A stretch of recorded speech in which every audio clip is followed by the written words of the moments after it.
Bonsoir à tous et merci de nous retrouver pour cette nouvelle édition de 24 heures Sénat. Voici les titres. La loi de programmation militaire examinée en première lecture au Sénat. Un exercice difficile pour le gouvernement qui tente de maintenir le rang de la France en matière de défense malgré un budget serré. Autre priorité de cette loi, renforcer la sécurité et la cyberdéfense. Alors que le journal Le Monde révèle l'ampleur de l'espionnage américain en France, un amendement pour encadrer les interceptions de conversations téléphoniques doit être discuté au Sénat. On en parle avec notre invité ce soir, Jean-Marie Bockel, sénateur UDI-UC du Haut-Rhin. Week-end politique agité pour François Hollande. Sa proposition de faire revenir Leonarda mécontente plus qu'elle n'apaise. À Marseille, le président de la République a dû essuyer les huées et les sifflets des partisans de la sénatrice Samia Ghali. Est-on à un tournant du quinquennat? Débat à suivre dans ce journal. Bonsoir à tous. Les révélations d'Edward Snowden n'ont pas fini de surprendre. Le journal Le Monde dévoile aujourd'hui l'ampleur de l'espionnage des services secrets américains en France. Les messageries Wanadoo et l'entreprise Alcatel-Lucent auraient fait l'objet d'une surveillance particulièrement renforcée. Nathalie Guilloire. La NSA espionne la vie privée des Français de façon massive. Selon le journal Le Monde, en moins d'un mois, entre le 10 décembre 2012 et le 8 janvier 2013, l'agence de sécurité américaine aurait effectué plus de 70 millions d'enregistrements de données téléphoniques dans l'Hexagone. Suite à ces révélations, Laurent Fabius annonce ce matin qu'il convoque l'ambassadeur des États-Unis au Quai d'Orsay. Ce type de pratique entre partenaires qui porte atteinte à la vie privée est totalement inacceptable. Et il faut s'assurer très rapidement, en tout cas, qu'elles ne sont plus pratiquées. Selon Le Monde, les cibles de la NSA concernent aussi bien des personnes suspectées de liens avec les activités terroristes que des personnes appartenant au monde des affaires, de la politique ou de l'administration française. Dans ces documents, on découvre également que l'agence de sécurité américaine s'est intéressée de très près aux messageries Wanadoo et à Alcatel-Lucent. Laurent Fabius annonce aujourd'hui que ce sujet sera évoqué au Conseil européen de jeudi, un conseil qui sera consacré aux enjeux du numérique. Et Jean-Luc Mélenchon demande ce soir à François Hollande de sortir de son silence. Il demande l'arrêt des négociations avec les États-Unis en vue de la création, je cite, d'un grand marché transatlantique jusqu'à ce que la preuve soit apportée que l'espionnage a cessé. Dans un contexte budgétaire restreint, les sénateurs examinent depuis ce matin en première lecture la loi de programmation militaire. Ce texte traduit sur le plan financier les orientations stratégiques fixées par le livre blanc de la défense, Mounir Soussi. L'armée française à l'épreuve des efforts budgétaires. Si le ministère de la Défense a réussi à conserver une grande partie de ses financements, il n'échappera pas à une nouvelle vague de suppression d'effectifs. Sur la période 2014-2019, c'est 34 000 postes qui devront disparaître. Dans le même temps, l'État va investir 730 millions chaque année dans la recherche et le matériel. Cet effort tourné vers les équipements, qu'il s'agisse des livraisons préservées, des programmes lancés ou de recherche engagée, en s'appliquant à nos forces, bénéficiera aussi évidemment directement à nos industries de défense, dont aucun des 9 secteurs majeurs n'est tenu à l'écart. Une partie du financement repose sur un montage basé sur des prévisions d'exportation et de vente de patrimoine immobilier. Des sénateurs veulent aller plus loin et poussent le gouvernement à céder des parts dans les entreprises de défense cotées en bourse. Je rappelle que sans le dire, depuis 1 an et demi, M. Ayrault a déjà cédé plus de 2,2 milliards d'euros, dont 3% de Safran. Les Français ne le savent pas, mais c'est déjà le cas. Alors ayons le courage de le dire, de l'afficher. Également au cœur du projet de loi, le renseignement et la cyberdéfense, des secteurs devenus hautement stratégiques avec les récentes révélations d'affaires d'espionnage entre États. Tout le monde est attaqué, que ce soit les États, que ce soit les sociétés industrielles, que ce soit les particuliers. Tout est objet d'attaques, d'espionnage, de sabotage. Alors je pense qu'il est grand temps de prendre tout ce fléau, parce qu'il s'agit d'un fléau, qui peut mettre à plat l'économie d'un pays. Alors que des casernes ferment, 400 recrutements dans les services de renseignement sont déjà prévus, un effort pour contrer les nouvelles formes d'agression. Jean-Marie Bockel, sénateur UDI-UC du Haut-Rhin, est avec nous ce soir. Merci d'être notre invité. Alors on va parler dans un premier temps de la LPM, la loi de programmation militaire. On vient de le voir, le contexte budgétaire est restreint. Est-ce qu'aujourd'hui, tel que le texte proposé par le gouvernement, garantit cet équilibre financier, ce financement de la LPM est-il garanti aujourd'hui? Écoutez, j'en accepte l'augure. Ce que le ministre a négocié, d'ailleurs avec le soutien de notre commission et d'autres parlementaires, c'est le compromis le moins mauvais possible. Évidemment, il y a une part de risque. Je voterai pour avec une majorité des membres du groupe UDI. D'autres s'abstiendront ou voteront contre. Mais nous le faisons parce que nous faisons le pari que cette loi, contrairement à toutes les lois de programmation précédentes, sera respectée parce qu'on ne peut pas faire autrement. Parce que si sur la pluriannualité de ce texte, à un moment donné, les budgets prévus ne sont pas au rendez-vous, alors le déclassement de notre outil de défense, malheureusement, cette spirale du déclassement sera une réalité que, bien sûr, nous ne voulons absolument pas. Mais comme nous connaissons on vous a aussi... quand même entendu émettre des doutes sur ces recettes exceptionnelles. Le gouvernement espère dégager 6 milliards d'euros en vendant notamment des biens immobiliers. Ça, vous n'y croyez pas? C'est-à-dire que la conjoncture n'est quand même pas simple.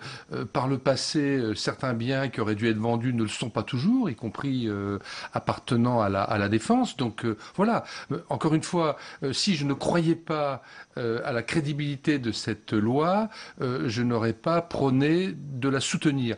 Nous la soutenons parce que je pense que cette question doit transcender les différences politiques, parce que nous sommes dans un monde dangereux, parce que nos soldats ont fait la preuve, notamment cette année au Mali, mais également dans d'autres théâtres extérieurs, de leurs compétences, de leur professionnalisme, parce que nous avons besoin également de soutenir notre industrie de défense, parce que c'est un élément de notre indépendance stratégique, de notre influence. Donc, dans la difficulté, parce que la difficulté, elle est là, elle serait là, quelle que soit la majorité en place, nous devons soutenir notre armée. Par contre, ce qui est en train de se passer en ce moment en France, c'est un risque de décrochage économique de la France. Et là, naturellement, si ça devait arriver, parce que je trouve que le gouvernement, mais c'est un autre sujet, ne prend pas les mesures qu'il faut pour aider notre économie à redémarrer et donc à créer des richesses, là il y a un danger. Il y a un volet social important qui concerne la suppression de 34 000 postes. Est-ce que vous allez demander des contreparties pour les collectivités territoriales concernées par ces suppressions de postes dans l'armée ? Vous savez, moi j'ai connu ça comme maire également, des départs de régiments. L'armée, elle n'a pas vocation non plus à faire de l'aménagement du territoire. D'abord, elle a d'abord vocation à avoir une défense adaptée aux nouveaux enjeux. Il est prévu chaque fois qu'un régiment, qu'une unité s'en va, un dialogue avec les collectivités. Et il faut que cela continue. Mais attendons déjà de savoir quelles seront les décisions du gouvernement dans les prochaines années, savoir quelles seront les unités visées, bien sûr.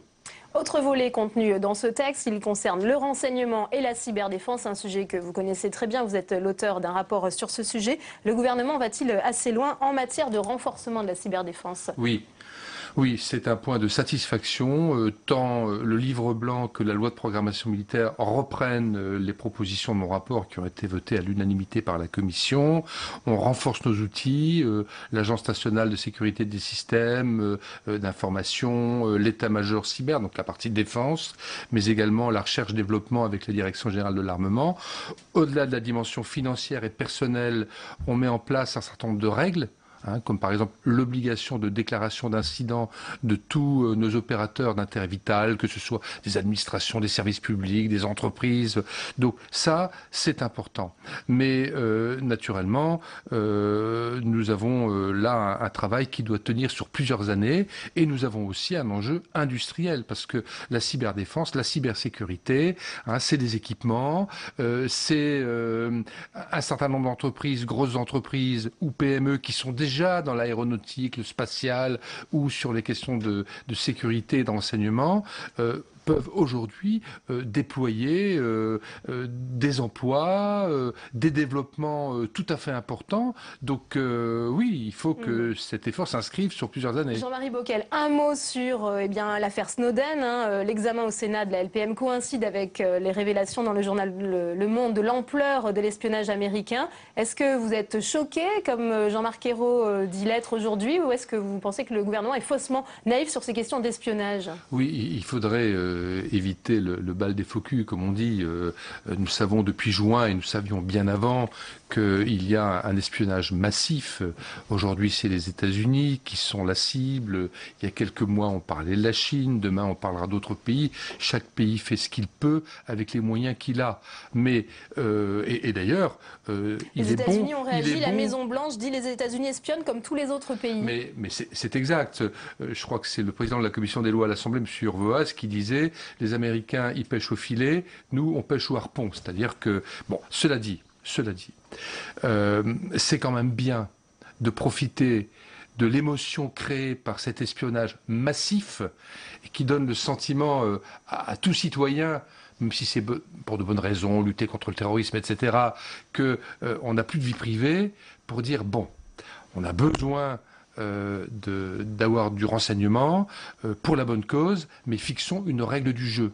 Aujourd'hui, il n'y a pas de règle du jeu, il n'y a pas de convention internationale. Ça vaut pour nous, les Européens, ça vaut pour nous, la France, les Français, ça vaut pour les Américains. À réfléchir justement à peut-être fixer les limites. Et cette règle du jeu, elle ne sera peut-être pas toujours respectée, mais si elle n'est pas respectée, ceux qui ne la respecteront pas le sauront, et ceux qui découvriront, car tout finit par se savoir qu'elle n'a pas été respectée, le sauront aussi. Donc, ça peut créer une certaine éthique quand même, sans naïveté. Merci beaucoup Jean-Marie Bockel d'avoir été notre invité. Adapter la loi à la diversité des modèles familiaux, notamment après le vote de la loi sur le mariage pour tous. Voilà pour les objectifs des groupes de travail lancés ce matin par Dominique Bertinotti, la ministre déléguée à la famille. Ces groupes composés de personnalités issues de la société civile doivent préparer la future loi famille. Ils rendront leur copie en décembre. Le détail avec Flora Sauvage.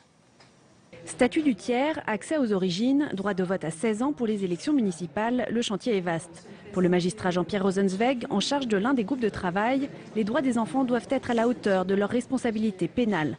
Car aujourd'hui, un mineur peut aller en prison à 13 ans, mais il ne peut pas signer un contrat ou voter avant 18 ans. L'enfant est censé être un incapable jusqu'à 18 ans, sauf. Est-ce qu'on ne peut pas inverser la logique? Dire avant 16 ans, les parents font à la place de l'enfant, mais l'enfant donne son accord. Et à partir de 16 ans, il peut exercer des droits, sauf si les parents s'y opposent. Autre thème de réflexion, la médiation familiale. Aujourd'hui, elle est trop peu pratiquée, comme l'explique le président du tribunal de grande instance de Tarascon. L'utilisation de la médiation familiale dans un ressort judiciaire nécessite un véritable changement de culture judiciaire. On a l'habitude de trancher plutôt que d'essayer de faire évoluer les gens dans une meilleure approche de leur séparation. Dans son projet de loi, la ministre entend promouvoir toutes les familles, mais la question de la PMA pour les couples homosexuels semble définitivement enterrée. La question de l'ouverture de la PMA à des couples de même sexe, c'est-à-dire là on franchit une autre étape, puisqu'aujourd'hui la PMA est réservée à des couples dits stériles ou bien porteurs de maladies génétiquement très, très graves. Donc cette question-là n'est pas abordée. Les 4 groupes de réflexion doivent rendre leurs conclusions en décembre. Le projet de loi sera examiné au second semestre 2014. Procédure contre procédure. La justice ouvre une enquête préliminaire après les déclarations d'une candidate FN au municipal comparant la ministre de la Justice Christiane Taubira à un singe sur Facebook. Ce week-end, la garde des Sceaux a riposté, dénonçant la pensée mortifère et meurtrière du Front National. Le parti de Marine Le Pen a annoncé son intention d'engager une procédure judiciaire après des propos qualifiés d'outranciers. La ministre de la Justice se dit sereine. 24 heures Sénat, tout de suite le débat.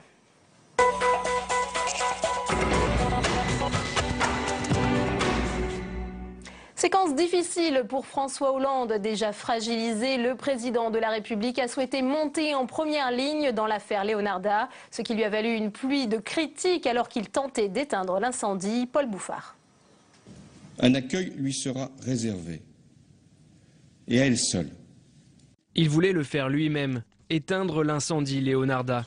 Mais au final, François Hollande se brûle. Sans trancher entre fermeté et humanité, il ne satisfait personne. Pire, on l'accuse d'un manque de clarté. Merci. Et le fiasco continue. Quand par médias interposés, le président de la République française est interpellé par une jeune fille de 15 ans au Kosovo. En France, c'est le Capharnaüm. La majorité se déchire. Harlem Désir prend le président à contre-pied. Je souhaite que ses frères et sœurs et sa mère puissent également l'accompagner et revenir avec elle en France si tel est leur souhait. À Marseille aussi, les socialistes s'écharpent.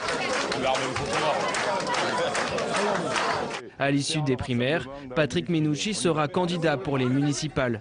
Battu, Samia Ghali accepte de voir le gouvernement hué par ses partisans. Je voudrais dire maintenant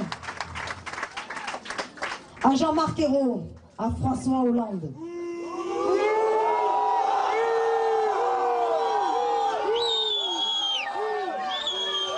cette fois, pas de formule baladurienne, pas de « je vous demande de vous arrêter », même pas un ralliement, ce soir, aux candidats du Parti socialiste. Est-on un tournant du quinquennat? C'est le débat de ce 24h Sénat avec nos invités ce soir. Laurence Rossignol, sénatrice socialiste de l'Oise et porte-parole du Parti socialiste. Bonsoir, merci d'être avec nous. Philippe Bas, sénateur UMP de la Manche. Bonsoir monsieur. Et Esther Benbassa, sénatrice Europe Écologie du Val-de-Marne. Merci à tous les trois d'être sur ce plateau. Alors Laurence Rossignol, le chef de l'État est-il plus fragilisé que jamais et même notamment dans son propre camp? Écoutez, le chef de l'État a conclu une séquence, et il l'a conclu. Peut-être aurions pu faire autrement, pardon. Peut-être en début de semaine, quand on a vu cette affaire monter, ce qui a été dit à la fin par le chef de l'État peut être dit plus tôt, parce que ce qu'il a dit est juste. Voilà, il a pris une décision. Cette décision, elle est respectueuse de la légalité, elle est bienveillante. Et il n'y en a pas d'autre possible. Personne ne veut rouvrir un débat aujourd'hui sur les conditions d'entrée et de séjour ou sur les régularisations. Cette famille avait épuisé toutes les procédures et le président de la République a rappelé ce que nous avons rappelé toute la semaine, c'est que l'école n'est pas le lieu où on interpelle les jeunes gens en situation irrégulière. Philippe Bas, est-ce que le président de la République a conclu cette séquence, comme vient de le dire Laurence Rossignol, ou est-ce qu'au contraire il ouvre une autre séquence, celle de la confusion au sommet de l'État? Je pense qu'il a fait un pas de côté. Je pense qu'en République, il y a des lois, que celui qui en a la charge au niveau le plus élevé, c'est le président de la République.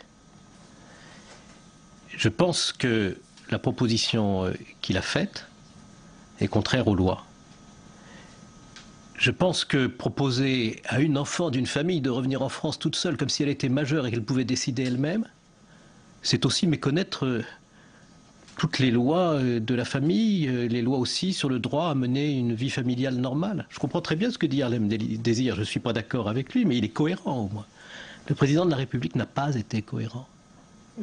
Et donc, moi je crois qu'il faut poser des principes, il faut expliquer les règles, il faut dire où est la République, il faut montrer des convictions, il faut les mettre en œuvre. Un président de la République, ça n'agit pas en fonction du fait divers du jour. Ça fixe la ligne et ça la met en œuvre avec autorité. Esther Benbassa, où est la République? S'interroge Philippe Bas ce soir. Écoutez, moi, je suis un peu étonnée que le président de la République se mêle de cette histoire. Et ça nous a donné l'impression que c'était le fait du prince. Un président n'a pas à discuter au téléphone avec une jeune fille comme Leonarda, même si, bon, c'est vrai, c'est tout à fait injuste qu'elle ait été arrêtée dans une cour d'école, enfin dans le bus, puis le bus qui s'est arrêté dans la cour d'école.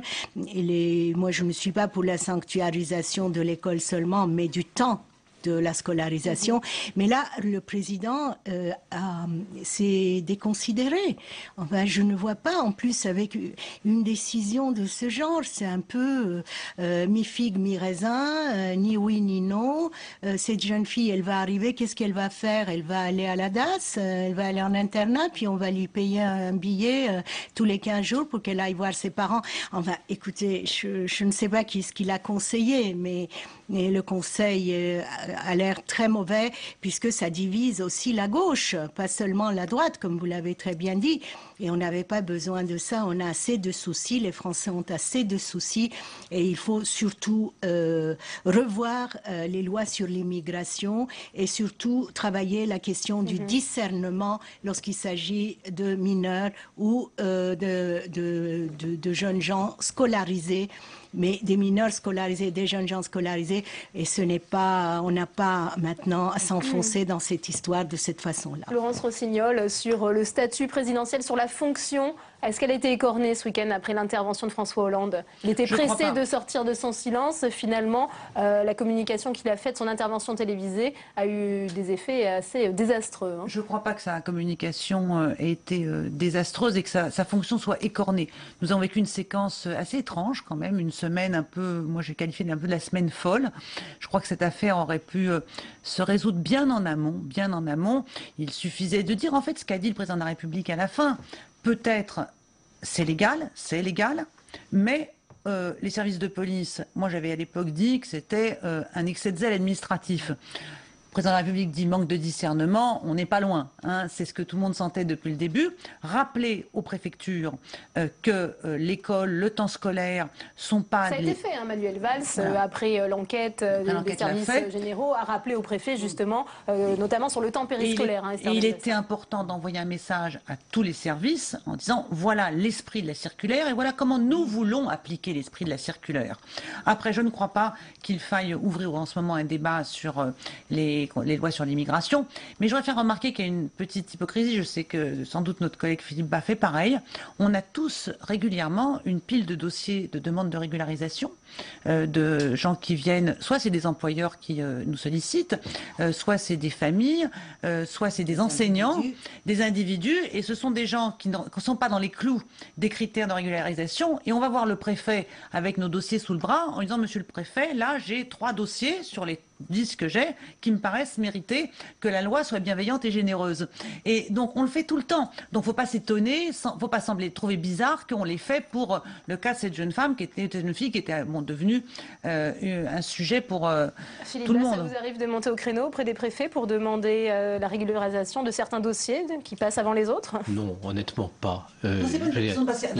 C'est pas qu'ils passent avant, oui. C'est qu'on les défend. Ils doivent passer en avant. Il n'y a pas un quota. On monte un dossier. Il n'y a pas un quota, mais quand un chef d'entreprise vient vous voir en disant est-ce que vous pouvez m'appuyer parce que là j'ai quelqu'un qui travaille bien. Dans l'immigration, il y a aussi une chance pour la France. Il y a des étudiants qui ou un étudiant. Là, moi, je suis très surpris parce que vous dites les choses d'ailleurs très gentiment. Vous avez des cas, vous les soutenez. Moi, je crois que nous sommes, nous, sénateurs, les premiers à devoir assurer le respect des lois. Je ne me pose pas tant de questions. Il y a les lois, il faut les respecter. Ce serait tellement plus simple. Et vous savez, on est en train de parler depuis une semaine, et plus encore ce week-end, d'une affaire qui a interpellé la conscience des uns et des autres. Pendant ce temps-là, on parle de Leonarda, on ferait mieux, parce que ça interpelle la conscience européenne, d'agir face au drame de ces noyés de Lampedusa. C'est dans les proportions, vous voyez la différence considérable qu'il y a entre les deux types d'événements.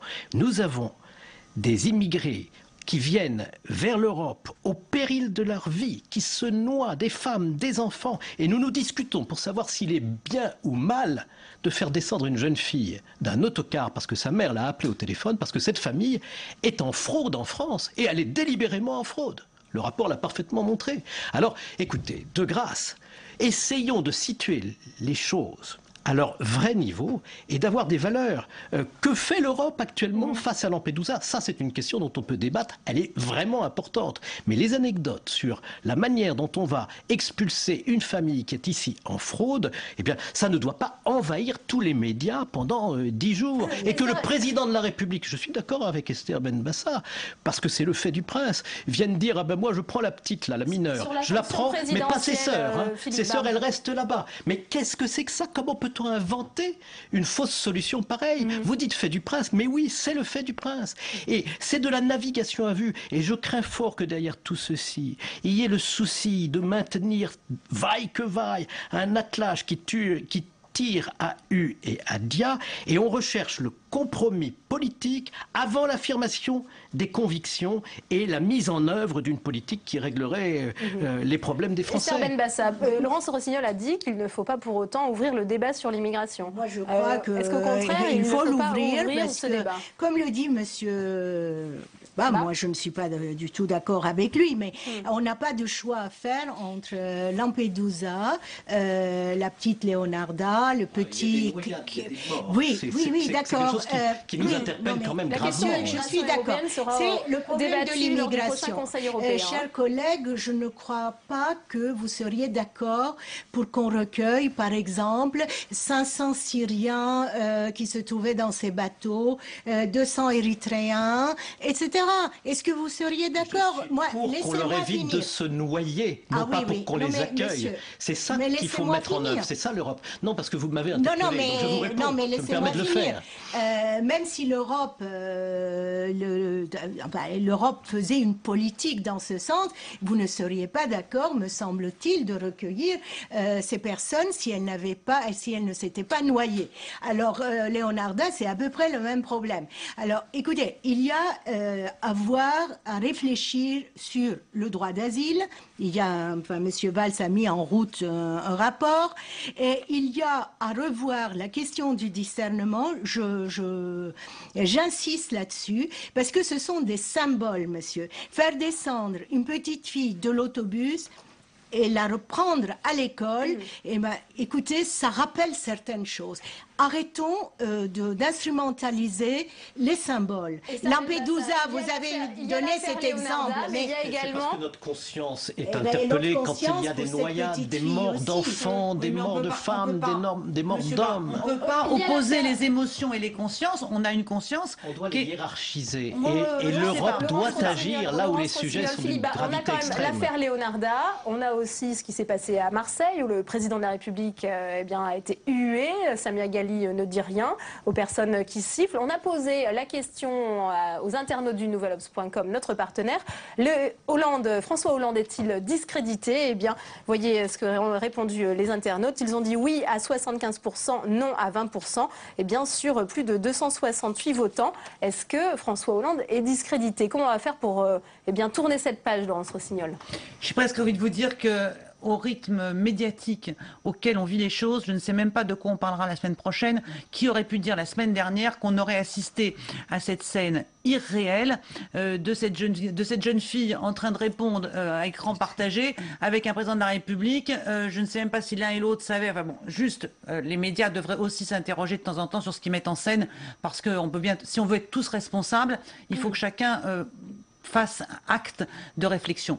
Donc je ne sais pas. Pour ce qui s'est passé à Marseille, ce que je peux vous dire, c'est que 23 000 personnes qui sont venues voter à la primaire marseillaise, à la primaire socialiste, dans un contexte compliqué, avec une primaire qui a été observée de toute la France, et qui sont venues voter, c'est une dynamique extraordinaire. Et je connais rester sur ce constat. Non, mais je connais un peu et Marseille, et les protagonistes, et l'ambiance.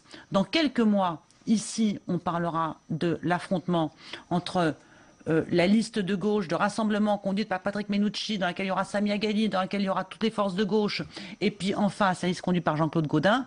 Ce qui s'est passé hier sera ravalé au rang des anecdotes oubliées de cette immense poubelle des anecdotes médiatiques. Et ce dont on parlera, c'est est-ce que cette dynamique de rassemblement ouverte par la primaire, elle va faire gagner Marseille à cette équipe-là? Et je pense que oui. Aujourd'hui, ce soir, je vous dis, je pense que oui. Très bien. Merci.